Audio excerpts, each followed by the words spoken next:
Another episode of Easy Tarot Lessons. This is Dusty White. We're doing day 3 of our manifestation marathon. I guess that's what it is. A little short one today because we're running short on time. I've got Beth Tippie and Becky on the line. Hi, Beth. Hello. Yay. It's always nice to talk to Beth Tippie. And Becky, how are you doing over in jolly old England? I'm good, thank you. Okay. Because of our compressed time, Advanced Tarot Secrets, the easiest way to learn tarot ever, blah, blah, blah, Amazon. Okay, great. So I want to get right into this. Take notes, everybody. I want to have fun with this, but I will get in people's faces to make this thing work because we have some solid information I want to get out. And I'm going to put these two on the spot today. So hopefully fun, important, more important, quality information gets out. I'd like to start with how we're going into Aphrodite's Book of Secrets techniques today. I'm releasing stuff that's it's copyrighted and trademarked, but it's super secret because it's not out yet. So you guys get like a sneak peek at this stuff. This is all the foundation of our university level teachings. But to set the stage, Becky, I know you want to manifest stuff. I know you've manifested things in the past, but I'd like to know where would you like to be in 5 to 10 years? Are you happy at your current job? Do you want something new? What do you want to do with your life? What's the next step? What's the big thing for you? Well, I desperately want more than I have now. Now suits me circumstance-wise. I know what I don't want. In 10 years' time, I don't want to be stuck behind a desk doing a 9 to 5. If literally you gave me a piece of paper and said, write your perfect life, I would be teaching, I would be inspiring people, I would be helping people realise the life of their dreams, and in the process, living mine. I don't want the little life that I've got now. The world's a big place. I want to explore it, and that's what I want. I want the fire in my belly to be there in every single facet of my life.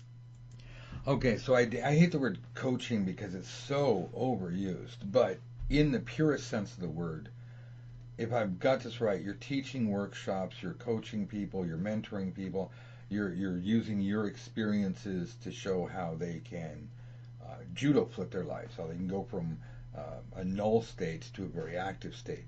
Is that at all right?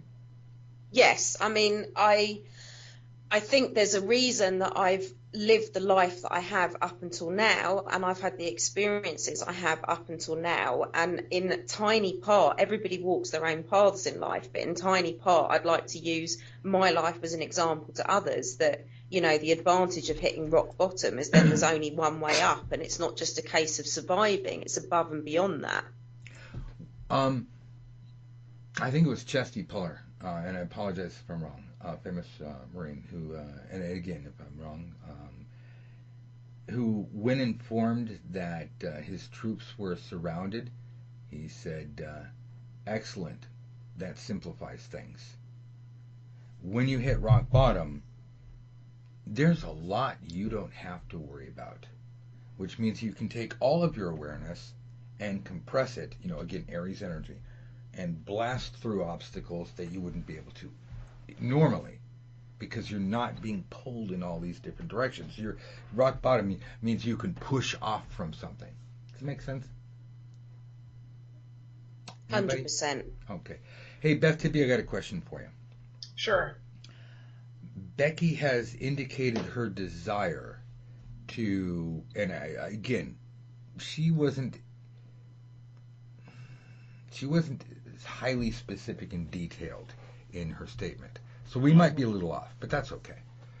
But if I'm not mistaken, she wants to, you know, be on a small stage, helping, you know, teach women, work with workshops, who knows, seminars. But she wants to show people how she has come from a very bad place and transformed her life into a very good place. Yeah. So, kind of a workshop leader, teacher, seminar speaker. Does that make sense?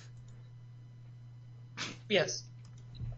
So my question for you, and this is the first lesson of the day, is Becky, in order to make her manifestation happen, We talked about being able to see it and clearly and specifying and everything. But to help her really make this happen and to send out the word to the rest of the universe of exactly what she wants, she needs to know what resources. She may not need to know every resource, but she needs to have an idea of what resources she will need to be able to accomplish that goal. That's just a simple logical process. So part of that are the people that can help her reach that goal. So I'm just going to say, what if you and I brainstormed a little bit as an example of people she would like to meet? So Becky, you would say, these are people that I would like to meet that would help you towards that goal. People that would be integral to you being able to do that. Does that make sense, Becky? Yes. Beth, do you think you can play along with this? Yes. Okay. Beth sounds a little tentative today. I'm going to throw out some things that are peripheral because I don't want to take the best ones. But you're out there. You're going to be traveling from location to location. You're probably going to be doing some stuff online.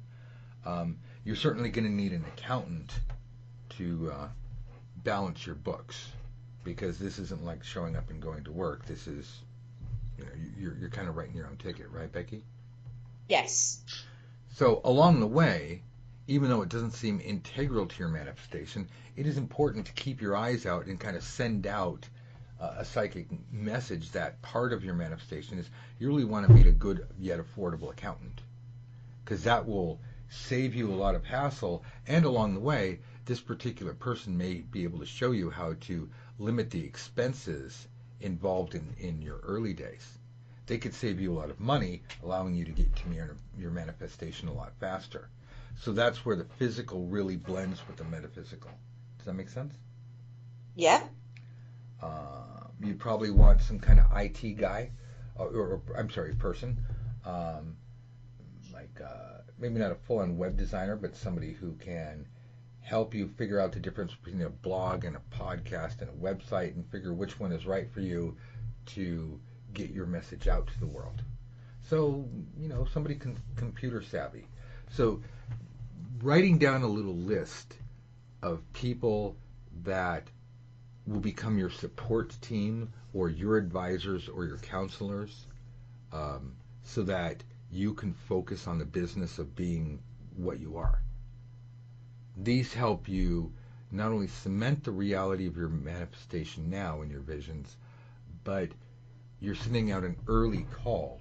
So you're not up on stage and go, wow, I've just spent all this money and made all this money. Boy, I need to figure out how to, keep my books and what's off the taxes. And so you're not flying blindly. Does that make sense? Yeah.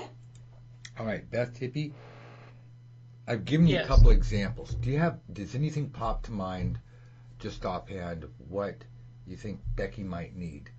Any people that you think, or any type of careers that might help her? Well, I don't know, probably a way I might start is like if there is any blogs or websites of people she respects and who she'd like to follow. Sometimes if they're open to be written to, you can usually start by writing them, and maybe they can point you in the right direction if they don't know themselves. Oh, absolutely. How about consultants, people who are already in similar fields, or people who are along the same, I hate the word paradigm, but in that they've got the same mentality. So like a mentor. Well, there are mentors, and then there are just people that can give you tips along the way. A mentor is somebody who takes you under their wing. Mm-hmm. What about a virtual assistant? I mean, virtual assistants go anywhere from $5 if you go to Fiverr, up to however much you want to pay them if you go through the virtual assistant agencies. But you can hire someone remotely to do piecework. I need you to go out and research who these experts are that I can contact. Or they can research and then put together a little email for you and mail it out, so that these people just write you. It's like, oh, hi, Becky, I'd love to sit down and have coffee with you.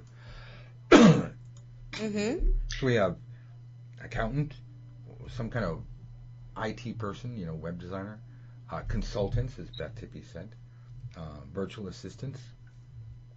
These are all pieces of the puzzle, and it's not important that you have them all in place physically or that you know where everything's going to fit, but being aware, bringing them into your awareness and putting them generally in place really supercharges your manifestation. Do you have anything to add to that, Beth? Just out of curiosity. Well, the only thing I was thinking of was, back in the old days, I don't know if they still have this kind of things, but you could go to the library and they would have career job sort of center, at least they did in college, and you could look up, different careers, things, and they would point you in the right direction of things you needed to know, people, you would have to talk to, all sorts of stuff, and that could lead you in, whatever kind of direction you wanted to go. Well, see, there's an excellent idea. Libraries are excellent resources of knowledge and intelligent people that can guide you along your way. Out here in the States, we have something called SCORE. I think it's the Society of Corporate Officers Retired, blah, blah, blah. It's retired high-level executives that volunteer once a week, once a month, and they sit down and they love talking to people who are going into business for themselves or they got an idea, and it's free service. I'm sure they probably have to have something like that in England. I mean, it seems like a civilized country and all that. Now, while that's more general, it's free consultation, and it doesn't seem metaphysical at first, but again, a lot of the metaphysical workings is gathering the information you need so that you can broadcast out the most clear, exact message. And if part of that message is, hey, I need somebody to show me how to get to this point, because you've got a lot of good life experience knowledge, but there's a difference between knowing that and getting it out effectively to people. Yeah. And then you have, videos or DVDs or audio, which could be podcasts or CDs, or do you write a book? Do you write a blog? Do you write a website? It's nice to have options, but sometimes all these different options can be overwhelming. And this is where one of these consultants can sit down with you and help you shape not only your message, but your delivery. And this is all part of the manifestation of bringing it together. When we talk of manifestation or spell work or prayer or whatever word people want to use, I just use the generic word manifestation. When we talk about manifestation, it conjures up images of ooky spooky, just everything happens magically. But there is a lot of footwork, and this goes back to the PME thing. We have to take effective physical action to support our intellectual understanding of what we want, or our conviction, and our emotional desire for that. They all have to be in congruency to really make the magic happen, to get nature to listen to us and start helping us.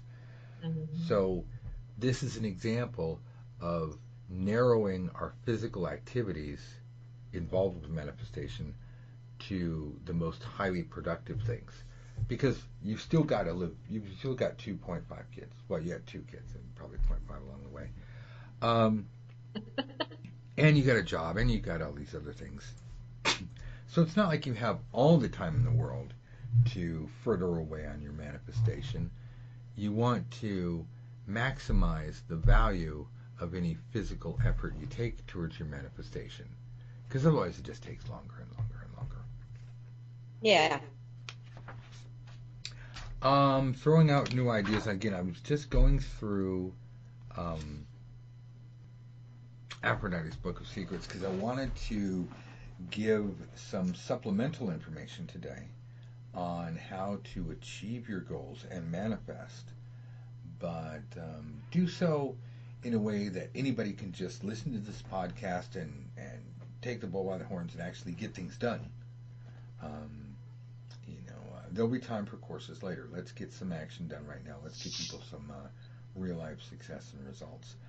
One of the things I ran into is a page from Aphrodite's Book of Secrets that deals with distraction. We talked about distractions before, but I'd like to give everybody some homework, including you two.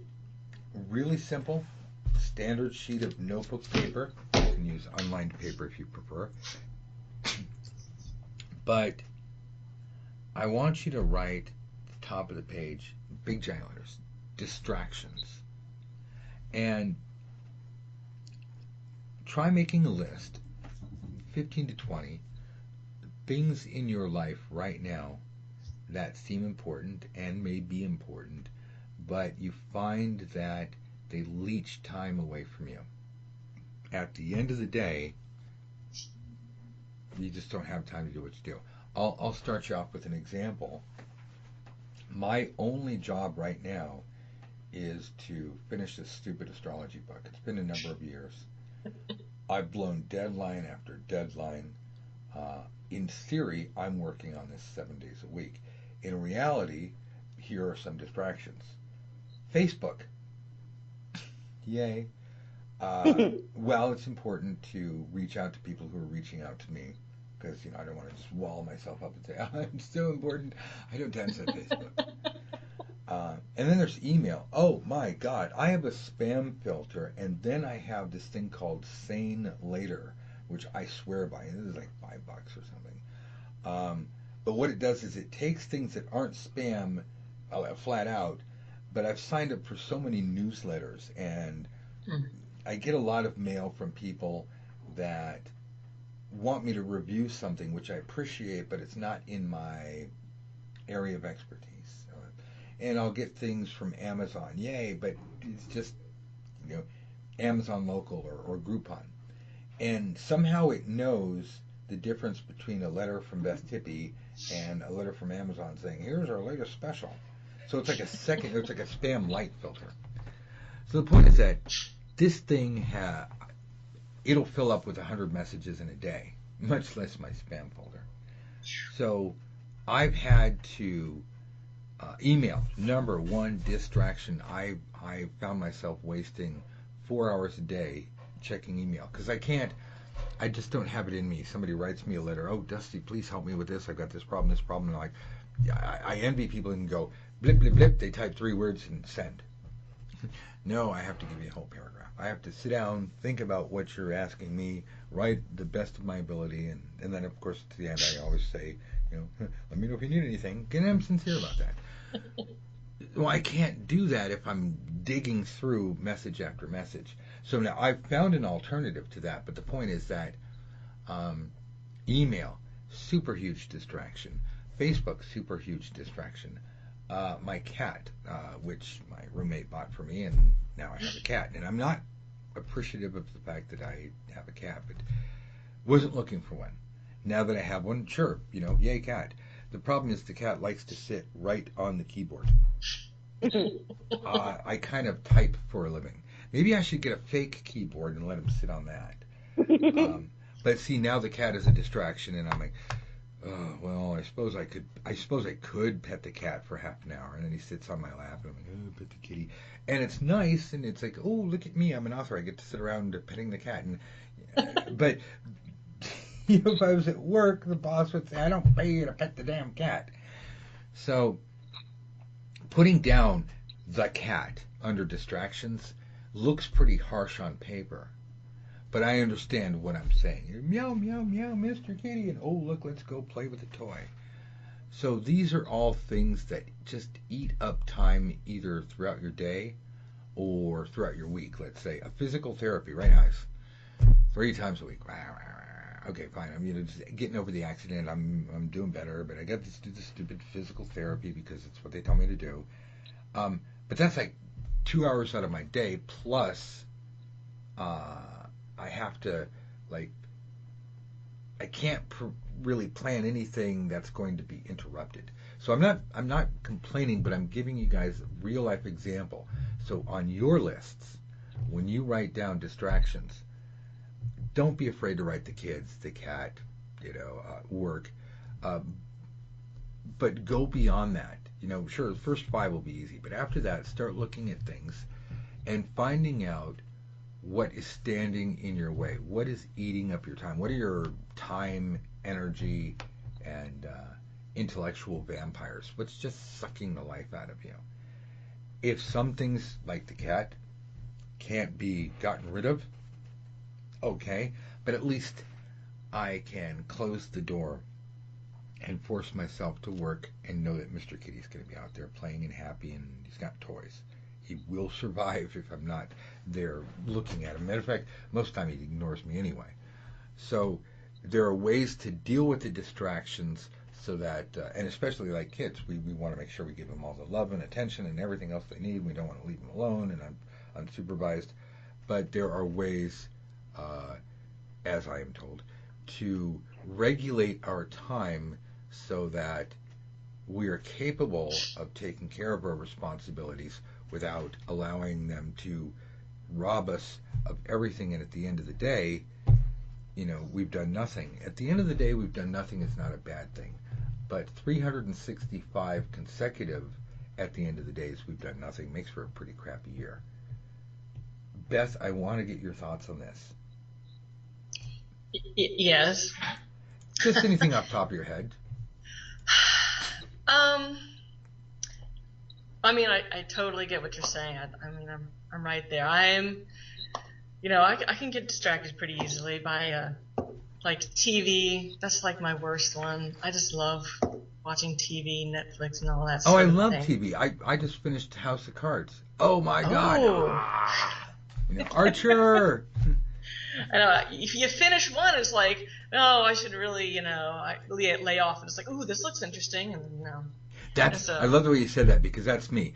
I should really, and then dot. There's something I should be doing, but oh my God, that show looks awesome. And I think, and there's 100 episodes, yay! Yeah, oh yeah, and this is what I want everybody to get. We're all human, and it's okay to be human within limitations. It's okay if we're not Superman or Wonder Woman or insert favorite Marvel or DC comic character. I mean, it's okay if we're not perfect, but if we understand our distractions and our weaknesses and our little screw-off times, we can find ways to regulate them or bring them under control. If we have an addiction, well, I suppose we need professional help. But most of us should be able to trim the sails a bit, as they say. My thing with House of Cards is, it's done now, so I don't have to worry about it for another year. Yay! But it was 2 episodes a night, maybe once or twice a week.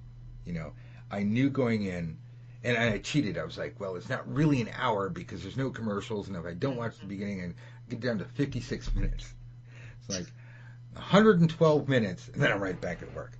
But I knew that I was committing to a block of time that I'd throw myself in and really get the most entertainment value out of that, so that when I was done, I didn't feel the need for more, and I could exercise some discipline and say, oh, look, I'm going to go do something else.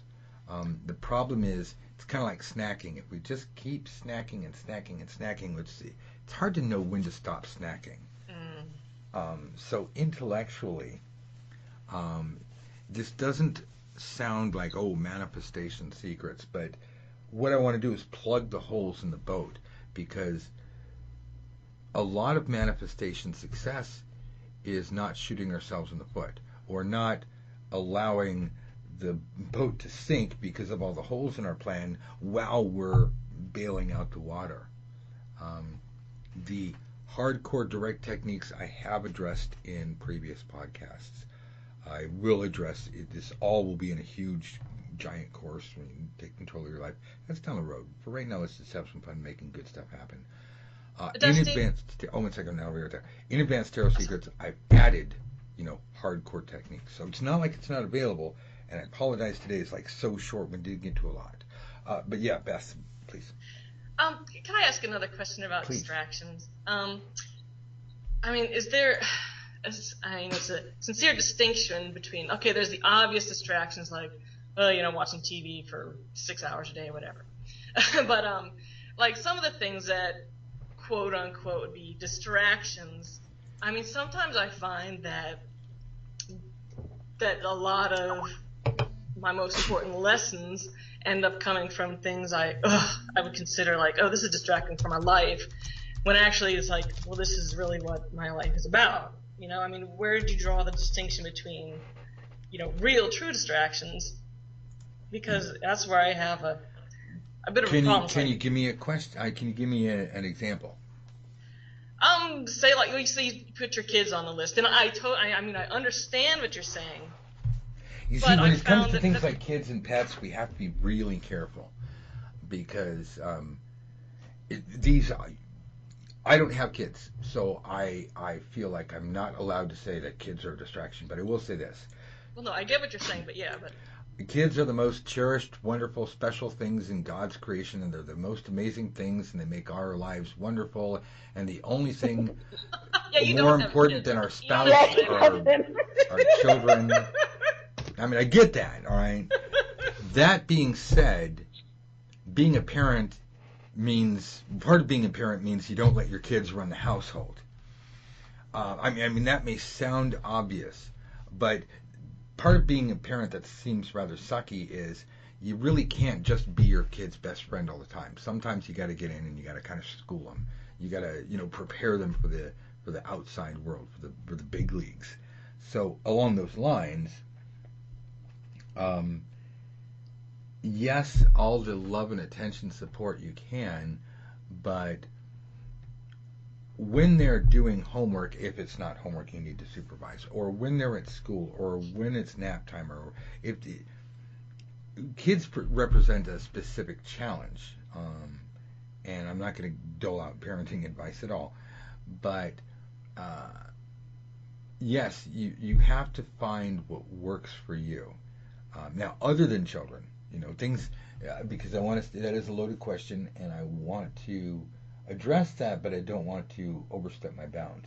So, moving on to something else, out of consideration for, people whose lives are centered around their children. Their children are in beauty pageants, their children are going to be a star someday. Well, yay, yay for you. Other than that, things that are your life, that can be a distraction. The whole point of manifestation is nothing more than to help you achieve what you want. If you have what you want, you don't need manifestation. If you are having difficulties getting what you want, that's the, Christians have such a great line. It's, not all Christians, but it's like pop Christians. It's like, let go, let God. I'm like, wow, I wish I'd come up with that. I'd be a millionaire. I'd like trademark, just do it. I want $5 every time that somebody says that. So that's how I talk when I'm not up here, by the way. The point is that manifestation is about getting nature to help us. Nature, God's whatever. We've gone over this before. So it's kind of tricky without a specific example, other than children. It's hard for me to answer that directly, but it comes down to a balance of so much of this and so much of that. And another option is if you can enlist the people in your life to assist you in achieving your goal, then that seems to be the win-win situation. Seems to be, because often it comes back and bites you in the butt because everybody has their hand out. But teamwork does work, and metaphysical teamwork is no different than regular teamwork. It's just that a lot of the things that happen, as we discussed yesterday, you won't see. They will be invisible to you because they're happening on the other side of the office building, or the other side of the world, or the other side of the town. I got to run. I don't think this was A-list material, but I thank everybody for listening. There is some really powerful stuff in here, but we will be back later on with one more bonus podcast today. So we'll do a double header today, and really make sure that we've covered a lot of manifestation techniques. Thank you for listening to this series. We will resume our normal tarot blah blah blah in the next couple of days. In the meantime, do try to listen to these 3 podcasts and take notes, because I've done it.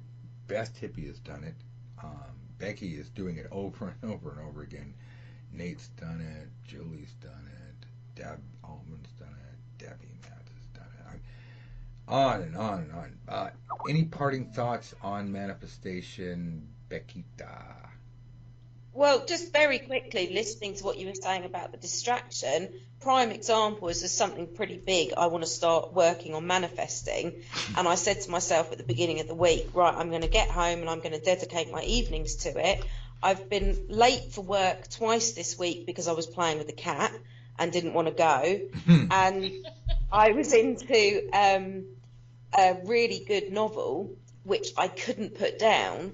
And it's part of a series. So this whole week, it's now Saturday. I haven't even started on my manifestation, because as soon as I came in, I was like, right, I've got to get back to this book, and was devouring it. So at the moment, that would be absolute top of my distraction list, because it's completely taken away from my manifestation work, because I couldn't put this book down. So I think that's what I've taken from this, because while you were talking, I was suddenly like, no, I've put myself back a week already, because I got distracted by a book that isn't going anywhere. Oh, that's another thing. I'll just bring it up real quick from Aphrodite's Book of Secrets. Balance. At some point, we have to balance quality of life now versus overall quality of life, or quality of life improvement. Overall quality of life later, or quality of life improvement. We have to be careful not to starve ourselves so much because we're trying to hit a specific weight goal, that we make ourselves miserable so we can be happy later. But we don't want to put off the diet. It's the same thing. I'm just using the diet as an analogy. Yeah. But yeah, a little too many cupcakes this week there, Becky. Totally. Intellectual cupcakes. And I understand the cat, and I've seen your cat. It's a beautiful, but I have friendly cat. Binged on intellectual cupcakes, which was wonderful at the time. But as always, when you go on a binge like that, you then end up kicking yourself and very frustrated at the time I've wasted shoveling these words into my mouth when I could have been doing something more. So it was keeping me stuck in the now rather than working towards the future. Excellent point. And I'm so glad that we got that down, because I know other people will identify with it right now, and others will say, well, that's not me. And you watch 1 week later, 6 weeks later, 6 months later, bam, this same thing of, oh crap. Win big, fail small. That's the basic success of business, and that really it helps to understand that is true in manifestation. It's okay to fail small and fail early, learn your mistakes, and go, okay, again, we don't have to be perfect every day, but if we just kind of keep an eye on ourselves and we have that sense of awareness, going back to the very first thing we talked about today. Actually, that part got deleted. Sorry, everybody. Beth, anything you wanted to add? Well, I don't know. Not really. I think I already said what I want to say, and it got erased. So not really. No, it's cool. We had a technical difficulty earlier. So this is what we got. Thank you all for being here, and thanks guys for showing up. I appreciate you took time out of the day to make this happen. And for everybody else, just keep practicing, and you're gonna get there. Write me if you need anything. Thanks, guys. Thanks, Dusty. Bye. Thank you.